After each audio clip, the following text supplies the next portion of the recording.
And while school returns across the country, parents are dealing with the reality of sending their kids back to the classroom in the middle of this pandemic. For more on specific questions concerned parents might want answered, we're joined by safety diva Lee-Anne Lyon-Bartley with over 20 years of professional health and safety experience. She joins us now from Toronto. Safety diva Lee-Anne, thank you for your time. We appreciate it.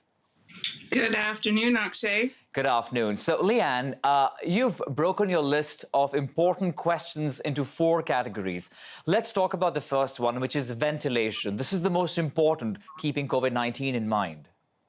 Yeah, ventilation is one of the points that I don't think we've heard a lot about in all of the news that's come through. And it is important. You know, there's the public health measures with the social distancing, there's the hand washing, all those things. But, you know, the actual physical building itself, ventilation of the system can actually make a big difference.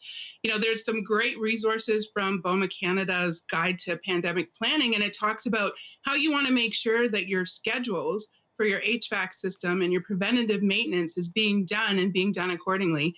And also just making sure that you're changing out those filters often. It can also help reduce the spread of COVID-19. You know, the other thing on everybody's mind, Lee-Anne, is about cleaning and disinfection, something that, of course, we've been asked to do very regularly since the month of March. What are the key questions here that parents should be asking school authorities? Yeah, I think you want to get a sense of what are they doing, right? So what is the schedule at my child's school for cleaning and disinfection?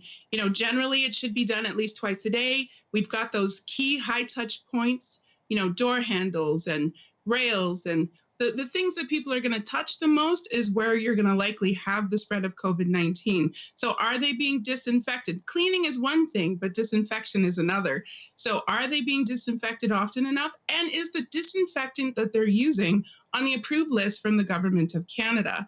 You know, those are some of the questions that I'll be asking my child's school next week. Very important questions indeed. And I'm sure a lot of parents are also probably wondering what will happen if a student contracts the virus. I mean, when do they reconsider homeschooling, for example? What's the threshold for the school to be shutting down if there are more cases of COVID-19? What exactly should they be asking? Yeah, so, you know, most schools are going to have notification systems in place. You know, my child goes to school in the Peel District School Board, and we've already been informed that we'll be able to see if there are cases happening at his school or the other schools. The other thing to keep in mind is that, you know, public health is going to be working very closely with the school boards, and any notifications that are required will come from public health as well. Typically, if you're diagnosed with a communicable disease, that means an infectious disease, and public health gets notified, they do contact tracing, and they will find all the people that they think that are at risk.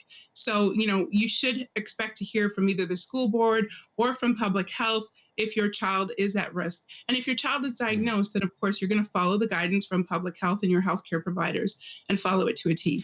You know, Lee-Anne, the other thing is almost every province right now has different regulations when it comes to masks and physical distancing in the classrooms. And that has caused a lot of confusion amongst parents. We've been speaking to many. How do you think parents need to navigate through all the information that's coming in? So I would say, you know, the best course of action would be to stick to the information coming from your school board, coming from the Government of Ontario, coming from the Government of Canada, and also your local public health. Public health is different in different provinces, and it's really important for us to follow what's maybe the closest to home and get that information. And they're pumping out so much information to keep us informed. Twitter, you know, those things, those channels can be also helpful to just keep informed and keep abreast of what's happening as things move. So today, you know, yes, we're still just entering the schools, but what will tomorrow look like and what will next week look like? And so that's why you really do want to keep informed and don't be afraid to ask questions. You know, don't be afraid, don't walk by, take action now. Take action now. Great insights there from Toronto. Safety diva Lee-Anne Lyon-Bartley. Appreciate your time. Thanks for speaking with us. Thank you so much, Akshay.